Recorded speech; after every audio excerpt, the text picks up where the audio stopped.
Okay.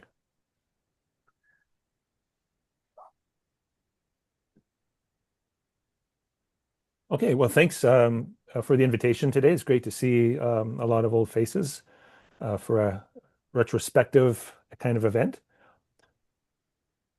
And I'm very excited about this because I really feel ontology summits have been very influential in shaping the broader applied ontology community over the past 20 years. It's been an invaluable resource, as Ken mentioned, everything being online and recorded. I often will point to various summits in my course, the ontology courses that I teach. So it's a tremendous resource. And the other good thing is that they've driven a lot of research directions, but in some cases have fallen short of their maybe initial promise. And so what I want to talk about today briefly is kind of go over some of my favorite ontology summits. They're going to be some of the earlier ones because I was the most active in those. But I also kind of feel like they really set a lot of agendas. And so I want to kind of discuss both the impact that they had, like both when they occurred, but also through the following years. So I'm going to be again focusing on some of the earlier ones, beginning with the original Upper Ontology Summit in 2006, the Ontology Taxonomy Folksonomy one in 2007, Open Ontology Repository in 2008, ontology-based standards, making the case for ontology, and then finish up with the ontology evaluation across the life cycle. This is not to ignore the more recent summits, but I kind of, in the interest of time, I wanted to kind of focus on these particular ones. The original Upper Ontology Summit was a really great idea. It was very ambitious to bring together the stakeholders of all the different upper ontologies that were being designed. And at the time, I think that's where the word summit came from, to kind of bring all of these groups together. And although initially there were some nice discussions, it took a while to me, in my perspective, it took a while for this initiative to actually, or this summit to bear fruit in some initiatives. I think eventually it did. There is the Faust workshop that occurs every year as part of the joint ontology workshops. Faust stands for the foundational stance. And so this is a workshop kind of dedicated to upper ontologies and issues related to them. So this is a really high kind of impact event within the applied ontology academic and industrial community. And most recently, it led to a special issue of the Applied Ontology Journal where there were a set of story problems, like benchmark problems, that you could be used to evaluate and compare the various upper ontologies. And so I think that was a really great kind of deliverable from that. And then see that actually led into the Faust series. And I think maybe the more recent and high impact outcome or fruit that was from the original ontology summit is ISO 21838, the top level ontologies project. This is not a standard upper ontology. It is standard for upper ontologies. And so it effectively has become a kind of a home for the various upper ontologies that appeared in that original Upper Ontology Summit and also in the Faust special issue of Applied Ontology. So there's a multi-part standard. Part one is defining what are the characteristics of an upper ontology. What actually makes an ontology an upper ontology?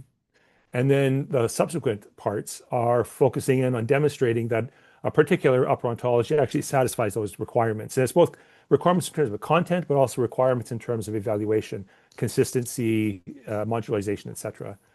So part two is BFO, part three is Dolce, part four is called Tupper, which is kind of one that we extracted out of ISO standards. Part five, which is under the draft international standard ballot right now, is UFO. And the efforts out of the UK, Boro, that came out of Matthew West's work and Chris Partridge's work, is also being considered. So that was a really good outcome for that.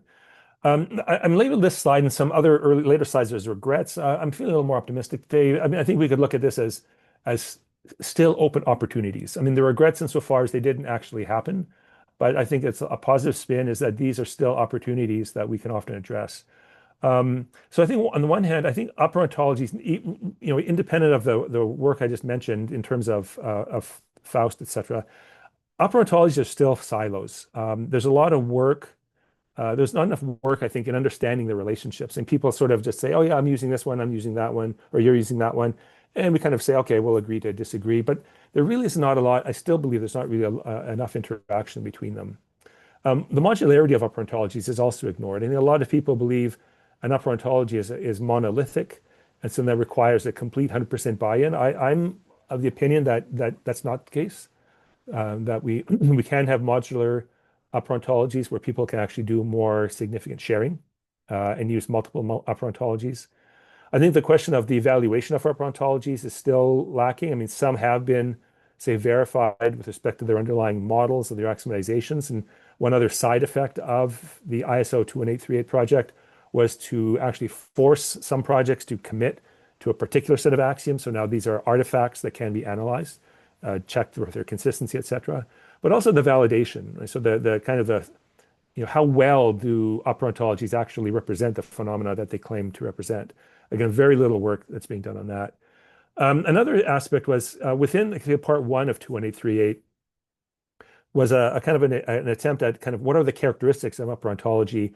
This is actually one true regret. I think this really was, I don't know, kind of rushed through in some ways. I think the community could have been much more involved in this, and I'm not sure if there is yet a community consensus on what those characteristics are. Hopefully, maybe at some point this could become part of a revision of the 21838 standard when it comes up for renewal, I guess every 5 years or so. The following year was the Ontology Summit for Ontology, Taxonomy, Folksonomies. I think what came out of this was the idea of, what is an ontology? And I know, like on the one hand, we took a very ecumenical view at the time that we wanted to have a framework that could encompass a wide variety of artifacts under the umbrella of an ontology. But I still worry that we ended up with a definition that ended up being so general that it was watered down and kind of rendered a bit useless. I mean, and as Janet noticed, I mean, to this day, people still ask, what is an ontology? And that is not a good situation to be in. And I'm not sure like what exactly the response would be. I mean, to be more dogmatic and to exclude people and say, no, you are not really doing ontology. That's not very productive. But at the same time, to have a definition that's so broad that anything could qualify also is not productive. So it's kind of odd, but to this day, I think this is still an open issue for discussion. The year after that, so 2008, was the Ontology Repository Summit. And this had some very concrete outcomes. One was the creation of OOR.net. And there was an initial set of repositories that came out from various places that kind of that were used, initiated. One of these, as Ken mentioned, is Colore, the Common Logic Ontology Repository, which is still actively used, at least by the Toronto group, I guess, suppose. But it has over 2,000, 3,000 different ontologies, many of which are mathematical ontologies, but those are actually used as ontology patterns, which support ontology verification and ontology learning. So there's that kind of aspect of that. And I also think that one of the really great outcomes of that summit was it was like the first step towards the FAIR principles for ontologies. So FAIR meaning findable, accessible, interoperable, and reusable.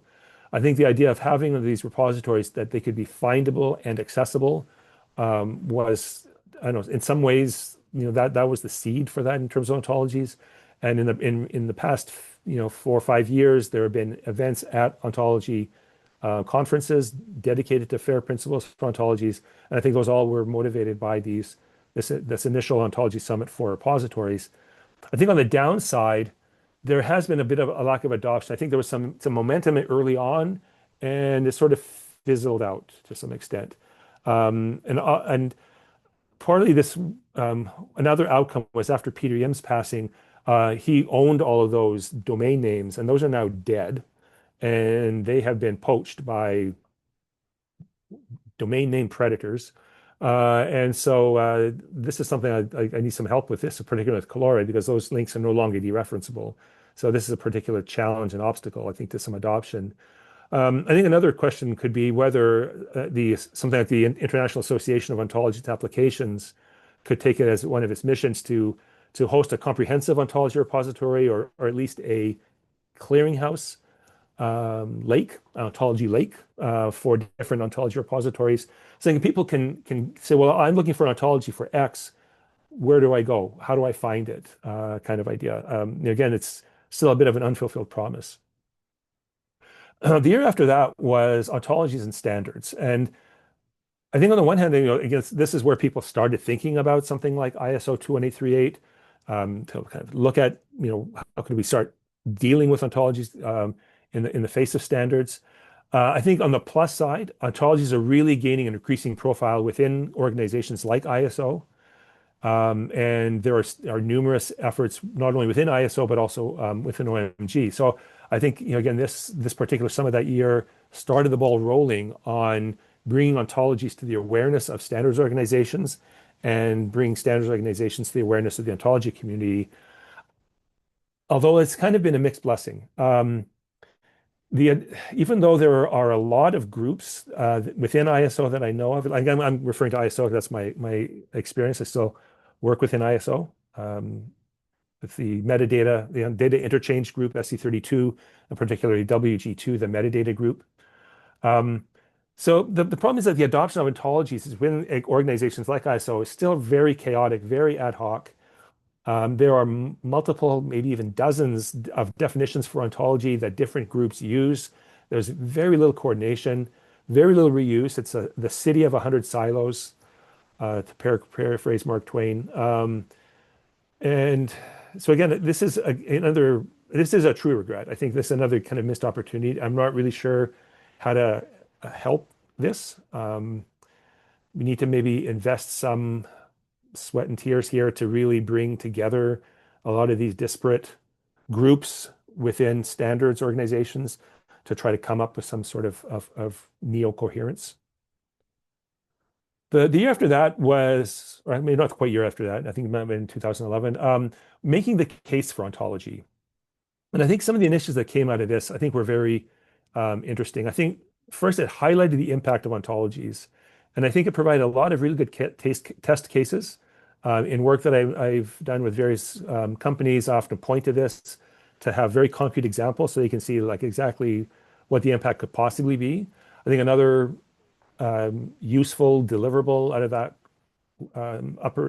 that summit was the ontology application framework, which provides a little bit of structure on how the different ways in which ontologies can be applied. And this again serves as a very, very useful guide when you are initiating specific projects with industry in terms of like how, given a set of ontologies, how you want to apply them. So I think that was two really good outcomes there. But I still think we need to have more case studies that validate ontologies. I think this would be a challenge, I think, partly for the academic community to see more publications in journals like Applied Ontology and venues like FOMI, the Formal Ontology Meets Industry workshop that happens with the ontology conferences, to have really more case studies, to really have some rigor in terms of this. Because there really is no systematic or coordinated effort to kind of collect these case studies. And then one bullet I didn't put down here that Janet raised and reminded me was, and it's kind of related to the idea that we don't really have a good definition of ontology that's widely accepted, but the ontology is a bit of a chameleon when it comes to industry. For a while, you could say, oh yeah, it's related knowledge graphs, and they'd say, oh, okay, I see what you're doing. Now you can say, well, it's related to the world models that you might want to use in an LLM. Oh, I can see what you're doing. So that might be another kind of angle here. Is, kind of recasting ontology work in whatever the buzzword of the month is. And then to kind of at the end here, the last couple of slides, the Ontology Lifecycle Summit. I really look at this as being kind of the really first step towards ontology engineering as a discipline. I mean, it kind of always been sort of a collection of methodologies and tools and efforts like that. But I think this ontology really encapsulated this in lack of a better word, encapsulated it within an actual life cycle diagram. And this has also been tremendously useful to, again, think of it as an engineering discipline. And in particular, the recognition that ontologies are artifacts designed with respect to semantic requirements. To me, there's been this denigration of ontologies, maybe even from other people within the knowledge representation community, the AI community, more broadly speaking. ontologies are like data models. They're the throwaway, they're like programs. Why would you want to study ontology? You just write them, you use them, you apply them, you're done. They're almost dispensable. You use them once, throw them away, use something else again. And they're really never designed with respect to requirements. And again, I think this is something we need to look at. And even though I say that was a good outcome of this summit, still think there are to this day. I'm not going to name names, but there still are ontologies that continue to be designed without explicit specification of their requirements. They're kind of driven more by ideology, philosophical presuppositions, philosophical camps, rather than underlying, again, semantic requirements. Like, what am I supposed to be doing with this ontology? And in a way, that ontology application framework that was the outcome of the earlier making the case for ontologies, I think that serves as a way of kind of casting what those requirements would be, like the use cases, et cetera. That really needs to be kind of revisited and used because designing ontologies by ideology is not really going to get anywhere in the long run. So that's it, my end of my soapbox. But yeah, just to kind of say, like, each ontology summit is a very unique opportunity to explore such a wide range of problems, the frontiers of applied ontology. It's been such an invaluable phenomenon. I'll call it that. I'm not sure what category that is in my upper ontology, but I think I'm really looking forward to future summits and to where the future of ontologies will go. So thank you.